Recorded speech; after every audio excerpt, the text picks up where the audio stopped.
Hello everyone, welcome in all our study by Susmita. পশ্চিমবঙ্গের নদ নদীর ওপরে এটা আমাদের দ্বিতীয় ভিডিও। এর আগের ভিডিওতে আমরা আলোচনা করেছি আমাদের উত্তরবঙ্গের নদ নদী নিয়ে। আজকের ভিডিওতে আমরা আলোচনা করব আমাদের মধ্যভাগের গঙ্গা ও তার বিভিন্ন শাখা নদী, আর তার সাথে আমাদের পশ্চিমের মালভূমি অঞ্চলের নদ নদী নিয়ে।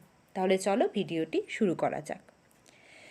তো সবার প্রথমে আলোচনা করছি আমাদের মধ্যভাগে গঙ্গা ও তার বিভিন্ন শাখা নদী নিয়ে। গঙ্গা ও তার বিভিন্ন শাখা নদী। গঙ্গা নদী আমরা কি জানি, আমাদের পশ্চিমবঙ্গের মাঝ বরাবর প্রবাহিত হয়েছে। পশ্চিমবঙ্গের মাঝ বরাবর গঙ্গা নদী প্রবাহিত হয়েছে। এই গঙ্গা নদীর প্রবাহ পথে বিভিন্ন নদী এসে আমরা দেখব গঙ্গা নদীতে কিন্তু মিলিত হয়েছে, এবং এই গঙ্গা নদী থেকে বিভিন্ন শাখা নদীরও উৎপত্তি হয়েছে। তো এই যে গঙ্গা এবং তার বিভিন্ন উপনদী এবং শাখা নদী নিয়ে যে বিশাল নদী ব্যবস্থা, সেটাকেই কিন্তু আমরা বলছি আমাদের মধ্যভাগের গঙ্গা ও তার বিভিন্ন শাখা নদীর নদী ব্যবস্থা। তাহলে চলো এবার আমরা গঙ্গা নদী নিয়ে আলোচনা করি। তো আমাদের গঙ্গা নদী উৎপত্তি লাভ করেছে আমাদের উত্তরাখণ্ড রাজ্যের গাড়োয়াল অঞ্চলে। উত্তরাখণ্ড রাজ্যের গাড়োয়াল অঞ্চল হচ্ছে আমাদের গঙ্গা নদীর উৎস অঞ্চল। গঙ্গা নদীর উৎপত্তি এবং তার প্রবাহ পথ নিয়ে আমি একটা ভিডিও বানাবো। আজকের ভিডিওতে আমি শুধুমাত্র আমাদের পশ্চিমবঙ্গে আমাদের গঙ্গা নদীর প্রবাহ পথটা নিয়ে কিন্তু আলোচনা করব। তো উত্তরাখণ্ড রাজ্যের যদি আমরা দেখি, দেবপ্রয়াগের কাছে দুটি নদী মিলিত হচ্ছে, একটা আমাদের অলকানন্দা আর একটা ভাগীরথী। অলকানন্দা যেটা দেবপ্রয়াগে ডান দিক থেকে মিলিত হচ্ছে, আর ভাগীরথী বাম দিক থেকে আমাদের দেবপ্রয়াগে অলকানন্দার সাথে কিন্তু মিলিত হচ্ছে। এই দুটি নদীর সঙ্গম স্থল থেকে আমরা বলতে পারি আমাদের গঙ্গা নদীর যে মূল স্রোতটা তার কিন্তু উৎপত্তি হচ্ছে। এরপর উত্তরাখণ্ড রাজ্যে উৎপত্তি লাভ করার পর আমাদের গঙ্গা নদী উত্তরপ্রদেশ, বিহার হয়ে আমাদের ঝাড়খণ্ডের রাজমহল পাহাড়ের কাছে পশ্চিমবঙ্গে প্রবেশ করেছে। এই পশ্চিমবঙ্গে আমাদের গঙ্গা নদীর যদি আমরা দৈর্ঘ্য দেখি, মাত্র কিন্তু 20 কিমি। পশ্চিমবঙ্গে প্রবেশ করার পর গঙ্গা নদী মুর্শিদাবাদ জেলার ধুলিয়ানের কাছে কি হয়েছে, দুটি শাখায় ভাগ হয়ে গেছে। একটি শাখা হচ্ছে ভাগীরথী আর অপর শাখা হচ্ছে পদ্মা। তো গঙ্গা নদী আমাদের ঝাড়খণ্ডের রাজমহল পাহাড় দিয়ে আমাদের পশ্চিমবঙ্গে প্রবেশ করলো। এরপর মুর্শিদাবাদ জেলার ধুলিয়ানের কাছে দুটো শাখায় বিভক্ত হয়ে গেল, একটা হচ্ছে ভাগীরথী আর একটা হচ্ছে আমাদের পদ্মা নদী। প্রধান শাখা পদ্মা এরপর বাংলাদেশে প্রবেশ করলো, আর যে অপ্রধান শাখাটি রয়েছে আমাদের গঙ্গা নদীর, তা দক্ষিণে প্রবাহিত হয়ে ভাগীরথী আর হুগলি নাম নিয়ে কি হলো, বঙ্গোপসাগরে মিলিত হলো। শাখাটি আমাদের গঙ্গা নদীর, যেটা ভাগীরথী হুগলি নামে পরিচিত, এখান থেকে কিন্তু আমরা দেখব বিভিন্ন শাখা নদীগুলোর উৎপত্তি হচ্ছে। মুর্শিদাবাদ থেকে নবদ্বীপ পর্যন্ত গঙ্গা নদীর এই অপ্রধান শাখাটি ভাগীরথী নামে পরিচিত, আর নবদ্বীপ থেকে মোহনা পর্যন্ত যেখানে বঙ্গোপসাগরে মিলিত হচ্ছে, সেই স্থান অবধি কিন্তু হুগলি নদী নামে পরিচিত। আমাদের পশ্চিমবঙ্গের রাজধানী কলকাতা কিন্তু এই হুগলি নদীর পূর্ব পাড়েই অবস্থিত।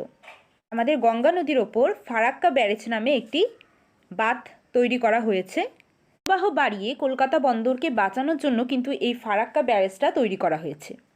এই ফারাক্কা ব্যারেজ থেকে একটা খাল কাটা হয়েছে, যার নাম ফিডার খাল। এই খালটা আমরা দেখব আমাদের মুর্শিদাবাদ জেলায় অবস্থান করছে, দৈর্ঘ্য 38.3 কিলোমিটার। এই খালটি থেকে কি হয়, গঙ্গা নদীর যে জল রয়েছে তা কিন্তু ভাগীরথী নদীতে প্রবেশ করে। এই ভাগীরথী নদী হচ্ছে আমাদের পশ্চিমবঙ্গের প্রধান নদী, তাই একে পশ্চিমবঙ্গের কিন্তু আমরা দেখি জীবনরেখাও বলা হয়ে থাকে। যদি দেখি আমাদের গঙ্গার প্রধান উপনদী, দামোদর, রূপনারায়ণ, কংসাবতী, অজয়, ময়ূরাক্ষী, বাসলই, এগুলো হচ্ছে আমাদের গঙ্গার প্রধান উপনদী। গঙ্গা থেকে বিভিন্ন শাখা নদী আমরা দেখব উৎপত্তি লাভ করেছে। জলঙ্গি, মাথাভাঙ্গা, ইছামতি, চূর্ণী এগুলো হচ্ছে আমাদের গঙ্গার প্রধান শাখা নদী। জলঙ্গি ও মাথাভাঙ্গা হচ্ছে আমাদের গঙ্গার বাম তীরের শাখা। আমরা আমাদের গঙ্গার বিভিন্ন শাখা নদী নিয়ে একটু আলোচনা করি। গঙ্গা নদীর প্রবাহ পথটা ম্যাপের মাধ্যমে আমি দেখাচ্ছি। এটা কিন্তু আমাদের গঙ্গার যে টোটাল রিভার সিস্টেমটা সেটার ম্যাপ। তো যখন আমরা আমাদের গঙ্গা নদীর প্রবাহ পথ নিয়ে আলোচনা করব, এই ম্যাপটা কিন্তু আমি ইন ডিটেলস সেখানে আলোচনা করব। পাশের ম্যাপে দেখো শুধুমাত্র আমাদের পশ্চিমবঙ্গে আমাদের গঙ্গা নদীর প্রবাহটাকে কিন্তু আমরা দেখতে পাচ্ছি। তো গঙ্গা নদী ঝাড়খণ্ডের মধ্য দিয়ে আমাদের পশ্চিমবঙ্গে প্রবেশ করলো। এরপর আমরা দেখছি পশ্চিমবঙ্গে প্রবেশ করার পর আমাদের গঙ্গা নদীর দুটি শাখায় ভাগ হয়ে যাচ্ছে। একটা হচ্ছে ভাগীরথী আর একটা হচ্ছে পদ্মা। এই পদ্মা শাখাটি চলে গেছে বাংলাদেশে, আর এই ভাগীরথী শাখাটি প্রবাহিত হয়ে বঙ্গোপসাগরে মিলেছে। এই ভাগীরথী নদী যদি আমরা দেখি, নবদ্বীপ পর্যন্ত, আমাদের মুর্শিদাবাদ থেকে নবদ্বীপ পর্যন্ত পরিচিত ভাগীরথী নামে, আর নবদ্বীপ থেকে আমাদের বঙ্গোপসাগর অবধি এর প্রবাহ পথটা দেখব আমরা হুগলি নামে পরিচিত। এই হুগলি নদীর পূর্ব দিকেই কিন্তু আমাদের পশ্চিমবঙ্গের রাজধানী কলকাতা অবস্থান করছে। গঙ্গা নদীর উপর আমরা দেখছি একটি বাঁধ নির্মাণ করা হয়েছে আমাদের, যেটা আমাদের মুর্শিদাবাদ জেলায় পড়ছে, ফারাক্কা ব্যারেজ। তো এই ফারাক্কা ব্যারেজ থেকে আবার একটি খাল কাটা হয়েছে, যেটা থেকে কি হচ্ছে, ভাগীরথী নদীতে জলের প্রবাহ হচ্ছে। এরপরে আলোচনা করছি আমাদের গঙ্গার শাখা নদী নিয়ে। তো গঙ্গার শাখা নদীর মধ্যে সবার প্রথমে আমরা আলোচনা করি জলঙ্গি নদী নিয়ে। জলঙ্গি নদী আমাদের উৎপত্তি লাভ করেছে মুর্শিদাবাদ জেলার চরমাধবনার কাছে পদ্মা নদী থেকে। পশ্চিমবঙ্গের মুর্শিদাবাদ ও নদিয়া জেলা দিয়ে প্রবাহিত হয়ে নবদ্বীপের কাছে স্বরূপগঞ্জে গঙ্গা, যেটা আমাদের পশ্চিমবঙ্গে ভাগীরথী নামে পরিচিত, নদীতে কিন্তু মিশেছে। জলঙ্গি যেখানে গঙ্গা নদীতে মিশেছে সেই মোহনার ঊর্ধ্বাংশ ভাগীরথী আর নিম্নাংশ হুগলি নামে পরিচিত। এতে এই জলঙ্গি নদী খরে নদী নামে পরিচিত ছিল। এরপর আমরা ম্যাপে একবার প্রবাহ পথটা দেখে নিই। আমাদের গঙ্গা নদী আমাদের মুর্শিদাবাদের ধুলিয়ানার কাছে দুটো শাখায় ভাগ হয়ে যাচ্ছে। একটা হচ্ছে আমাদের পদ্মা আর একটা হচ্ছে আমাদের ভাগীরথী হুগলি। মুর্শিদাবাদ জেলায় এই পদ্মা নদী থেকে আবার একটি শাখা নদীর উৎপত্তি হচ্ছে, যেটা স্বরূপগঞ্জের কাছে আমাদের ভাগীরথী নদীতে মিলিত হয়েছে। এই শাখাটি আমাদের জলঙ্গি নদী নামে পরিচিত। তাহলে এটাই ছিল আমাদের জলঙ্গি নদীর প্রবাহ পথ। মাথাভাঙ্গা নদী বাংলাদেশের কুষ্টিয়া জেলার মুন্সিগঞ্জের কাছে পদ্মা নদী থেকে উৎপত্তি লাভ করেছে। পশ্চিম নদিয়া জেলায় এই মাথাভাঙ্গা নদী চূর্ণী আর ইছামতি এই দুটো শাখায় কিন্তু ভাগ হয়েছে। চূর্ণী নামের শাখাটি হুগলি নদীতে মিশেছে, আর ইছামতি নামে যে শাখাটি রয়েছে সেটি দক্ষিণ দিকে অগ্রসর হয়ে কালিন্দী নদীর সাথে মিলিত হয়েছে। এবার ম্যাপে আমরা একটু মাথাভাঙ্গা নদীর প্রবাহ পথটা দেখে নিই। তো মাথাভাঙ্গা নদী উৎপত্তি লাভ করছে বাংলাদেশের কুষ্টিয়া জেলার কাছে পদ্মা নদী থেকে। এরপর দুটি শাখায় ভাগ হয়ে যাচ্ছে। একটি শাখা হচ্ছে চূর্ণী আর অপর শাখাটি হচ্ছে ইছামতি। তো এই যে চূর্ণী শাখাটি রয়েছে সেটা হুগলি নদীর সাথে মিলিত হচ্ছে, আর ইছামতি শাখাটি দক্ষিণ দিকে অগ্রসর হয়ে কিন্তু কালিন্দী নদীর সাথে মিলিত হচ্ছে। এরপর আলোচনা করছি আমাদের পশ্চিমবঙ্গের মালভূমি অঞ্চলের নদ নদী নিয়ে। পশ্চিমবঙ্গের পশ্চিমে অনুচ্চ ছোটনাগপুর মালভূমি ও সাঁওতাল পরগনা থেকে আমরা দেখব বিভিন্ন নদী কিন্তু উৎপত্তি লাভ করে ভাগীরথী হুগলি নদীতে মিশেছে। যদি দেখি আমাদের পশ্চিমের মালভূমি অঞ্চলের প্রধান নদীগুলি হচ্ছে দামোদর, অজয়, ময়ূরাক্ষী, রূপনারায়ণ, কংসাবতী, হলদি, সুবর্ণরেখা। এই সমস্ত নদী নিয়ে আমাদের পশ্চিমের মালভূমি অঞ্চলে নদী ব্যবস্থা কিন্তু গড়ে উঠেছে। এই পশ্চিমের মালভূমি অঞ্চলের নদীগুলোর বিশেষ কিছু বৈশিষ্ট্য রয়েছে। যেহেতু নদীগুলো অনুচ্চ মালভূমি থেকে উৎপন্ন হচ্ছে, তাই এখানে যে সমস্ত নদীগুলো আমরা দেখব সেই নদীগুলো কিন্তু বর্ষার জলে পুষ্ট। বর্ষার জলে পুষ্ট হলেও বর্ষাকালে যখন প্রচুর বৃষ্টিপাত হয় তখন কিন্তু এই নদীগুলোতে বন্যা দেখা দেয়। যেহেতু নদীগুলো মালভূমি অঞ্চলের খাড়া ঢাল দিয়ে প্রবাহিত হচ্ছে, তাই নদীগুলো খরস্রোতা এবং বেশিরভাগ নদীতেই জলবিদ্যুৎ কেন্দ্র গড়ে তোলা হয়েছে। ম্যাপে দেখো আমাদের সমগ্র মালভূমি অঞ্চলের আমাদের পশ্চিমের পাড়টার কিন্তু নদী ব্যবস্থাটাকে দেখানো হয়েছে। তাহলে চলো এরপর আমাদের পশ্চিমের মালভূমি অঞ্চলের নদী নিয়ে একটু বিস্তারিত আলোচনা আমরা করি। তো সবার প্রথমে আলোচনা করি আমাদের দামোদর নদী নিয়ে। ছোটনাগপুর মালভূমির খামারপাত পাহাড় থেকে কিন্তু আমাদের দামোদর নদ উৎপন্ন হয়েছে। এরপর ঝাড়খণ্ড ও পশ্চিমবঙ্গের মধ্য দিয়ে প্রবাহিত হয়ে উলুবেড়িয়ার কাছে হুগলি নদীতে পড়েছে। দামোদর নদীর যদি দেখি প্রধান শাখা নদী মুন্ডেশ্বরী রূপনারায়ণ নদে মিশেছে। যেহেতু দামোদর নদী আমাদের মালভূমি অঞ্চলের মধ্য দিয়ে প্রবাহিত হচ্ছে, তাই আমরা দেখব এই নদীতে কিন্তু আমরা প্রতি বছর বন্যা লক্ষ্য করছি। তাই দামোদর নদীকে কিন্তু আমাদের বাংলার দুঃখ বলা হয়। উপনদী বরাকর হচ্ছে আমাদের দামোদর নদের প্রধান উপনদী। এছাড়াও কোনার, জামুনিয়া, বোকারো প্রভৃতি হচ্ছে উপনদী সমূহ দামোদর নদের। ঝাড়খণ্ডের মধ্য দিয়ে আমাদের পশ্চিমবঙ্গে প্রবেশ করছে। এরপর উলুবেড়িয়ার কাছে আমরা দেখব হুগলি নদীর সাথে মিলিত হয়েছে। এই দামোদর নদের প্রধান শাখা নদী মুন্ডেশ্বরী, সেটা কিন্তু রূপনারায়ণ হ্রদে পড়েছে। অজয় নদীর মোট দৈর্ঘ্য 288 কিমি। উৎপত্তি লাভ করেছে বিহারের মুঙ্গের জেলার সাঁওতাল পরগনার উচ্চভূমি থেকে। সাঁওতাল পরগনায় উৎপত্তি লাভের পর বিহার, ঝাড়খণ্ড, পশ্চিমবঙ্গের ওপর দিয়ে প্রবাহিত হয়ে কাটোয়ার কাছে ভাগীরথী নদীতে মিলিত হয়েছে। প্রধান উপনদী হিংলো, টুমনি, কুনুর।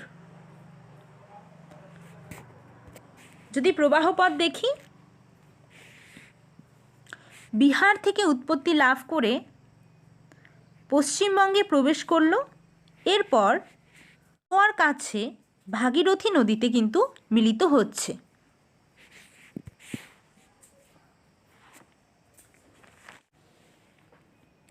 ময়ূরাক্ষী নদীর দৈর্ঘ্য 250 কিমি। উৎপত্তি লাভ করেছে ঝাড়খণ্ডের ত্রিকুট পাহাড় থেকে। ত্রিকুট পাহাড় থেকে উৎপত্তি লাভের পর ঝাড়খণ্ড ও পশ্চিমবঙ্গের ওপর দিয়ে প্রবাহিত হয়ে ভাগীরথী নদীতে মিশেছে। এই ময়ূরাক্ষী নদী কিন্তু আমাদের পশ্চিমবঙ্গের বীরভূম জেলার ওপর দিয়ে প্রবাহিত হয়েছে। উপনদী ব্রাহ্মণী, দ্বারকা, বক্রেশ্বর, কোপাই। এই ময়ূরাক্ষী নদীর ওপর দুটো কিন্তু বাঁধ নির্মাণ করা হয়েছে। একটা হচ্ছে মেসেঞ্জার বাঁধ আর একটা হচ্ছে তিলপাড়া বাঁধ। প্রবাহপথ ঝাড়খণ্ড থেকে উৎপত্তি লাভ করে পশ্চিমবঙ্গের ওপর দিয়ে প্রবাহিত হওয়ার পর ভাগীরথী নদীতে মিলিত হয়েছে।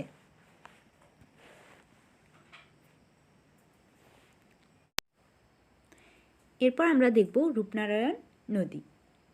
রূপনারায়ণ নদীর মোট দৈর্ঘ্য 80 কিমি। পুরুলিয়ার তিলাবনী পাহাড় থেকে দ্বারকেশ্বর ও স্পেলিংটা একটু মিস্টেক হয়েছে, টাইপিংয়ের সময় এটা দ্বারকেশ্বর হবে। দ্বারকেশ্বর ও পুরুলিয়ার মালভূমি অঞ্চল থেকে উৎপন্ন শিলাবতী নদী ঘাটালের কাছে মিলিত হয়ে রূপনারায়ণ নামে গেওখালির কাছে হুগলি নদীতে মিশেছে। মানে আমাদের এই রূপনারায়ণ নদীটি দুটি নদীর কিন্তু মিলিত প্রবাহ, একটা দ্বারকেশ্বর আর একটা হচ্ছে আমাদের শিলাবতী নদী। এই দ্বারকেশ্বর নদীটি উৎপত্তি লাভ করেছে পুরুলিয়া তিলাবনী পাহাড় থেকে, আর শিলাবতী নদীটি উৎপত্তি লাভ করেছে পুরুলিয়া মালভূমি অঞ্চল থেকে। এই দুটো নদী ঘাটালের কাছে মিলিত হচ্ছে, আর এই মিলিত প্রবাহটাই হচ্ছে আমাদের রূপনারায়ণ নদী। উপনদী বিরাই, আরকুশা, হরিংপুর প্রভৃতি হচ্ছে আমাদের রূপনারায়ণ নদীর উপনদী সমূহ। এবার যদি আমরা দেখি আমাদের মানচিত্রে আমাদের রূপনারায়ণ নদীর প্রবাহ পথ, তাহলে দেখব পুরুলিয়া জেলায় আমাদের কি হচ্ছে দুটো নদী, একটা হচ্ছে আমাদের শিলাবতী আর একটা দ্বারকেশ্বর। এই দুটো নদী ঘাটালের কাছে মিলিত হচ্ছে, আর এই দুটি নদীর মিলিত প্রবাহটাই হুগলি নদীতে মিশেছে। তো এই দুটি নদীর মিলিত প্রবাহই হচ্ছে আমাদের রূপনারায়ণ নদী। এরপরে কংসাবতী নদী, দৈর্ঘ্য 336 কিমি, উৎপত্তি লাভ করেছে পুরুলিয়া জেলার ঝালদার কাছে ছোটনাগপুর মালভূমি থেকে। পুরুলিয়া জেলার ঝালদা থেকে উৎপত্তি লাভ করে পশ্চিম মেদিনীপুরের কেশপুরে নদীটি কী হয়েছে দুটো শাখায় বিভক্ত হয়ে গেছে। পলারপাই নামে শাখাটি রূপনারায়ণ নদে পড়েছে, অন্য শাখাটি কেলেঘাই নদীর সাথে মিশে গিয়ে হলদি নদী নামে আরও কিছু দূর প্রবাহিত হয়ে হলদিয়ার কাছে হুগলি নদীতে মিশেছে। অনেক সময় কিন্তু কোশ্চেন থাকে যে হলদি নদী কোন কোন নদীর মিশ্রণে উৎপত্তি লাভ করেছে। কংসাবতী নদীর শাখা নদী আর কেলেঘাই, এই দুটো নদীর কিন্তু মিলিত প্রবাহ হলদি নদী নামে পরিচিত, যেটা কিছু দূর প্রবাহিত হয়ে হলদিয়ার কাছে হুগলি নদীতে মিলিত হয়েছে। উপনদী হচ্ছে কুমারী। এই কংসাবতী নদীর উপরে কিন্তু একটি বাঁধ নির্মিত হয়েছে, মুকুটমণিপুর বাঁধ, যেটা বাঁকুড়া জেলায় অবস্থিত। যদি আমরা প্রবাহ পথ দেখি ম্যাপে, জেলার ঝালদার কাছে আমাদের ছোটনাগপুর মালভূমি থেকে উৎপত্তি লাভ করছে, এরপর মেদিনীপুরের কেশপুরে দুটো শাখায় ভাগ হয়ে যাচ্ছে, একটা হচ্ছে পলারপাই আর অপরটা কেলেঘাই নামে হলদি নদীর সাথে কিন্তু মিলিত হয়েছে। সুবর্ণরেখা নদীটি উৎপত্তি লাভ করেছে ঝাড়খণ্ডের ছোটনাগপুর মালভূমি থেকে। ছোটনাগপুর মালভূমি থেকে উৎপত্তি লাভের পর ঝাড়খণ্ড, পশ্চিমবঙ্গ, উড়িষ্যার উপর দিয়ে প্রবাহিত হয়ে বঙ্গোপসাগরে পড়েছে। এই সুবর্ণরেখা নদীটি কিন্তু আমাদের তিনটি রাজ্যের উপর দিয়ে প্রবাহিত হয়েছে, ঝাড়খণ্ড, পশ্চিমবঙ্গ আর উড়িষ্যা। এই সুবর্ণরেখা নদীটি একটি খুবই গুরুত্বপূর্ণ নদী, তার কারণ আমরা যদি দেখি এই সুবর্ণরেখা নদী কিন্তু আমাদের কর্কটক্রান্তি রেখাকে দুবার অতিক্রম করেছে। একটা খুব ইম্পর্ট্যান্ট কোশ্চেন, যেটা কিন্তু বিভিন্ন এক্সামে আমরা পেয়ে থাকি, যে কোন নদী কর্কটক্রান্তি রেখাকে দুবার অতিক্রম করেছে। কর্কটক্রান্তি রেখাকে কিন্তু সুবর্ণরেখা নদী দুবার অতিক্রম করেছে। উপনদী হচ্ছে খড়কাই। এই খড়কাই নদীতে কিন্তু হুড্রু জলপ্রপাত আমরা দেখতে পাই আমাদের ঝাড়খণ্ড রাজ্যে। তো এবার ম্যাপে আমরা দেখে নিই আমাদের সুবর্ণরেখা নদীর প্রবাহ পথ। তো দেখো ঝাড়খণ্ড থেকে উৎপত্তি লাভ করছে, এরপর আমাদের পশ্চিমবঙ্গ, উড়িষ্যার মধ্য দিয়ে প্রবাহিত হচ্ছে, হয়ে কিন্তু বঙ্গোপসাগরে মিলিত হয়েছে।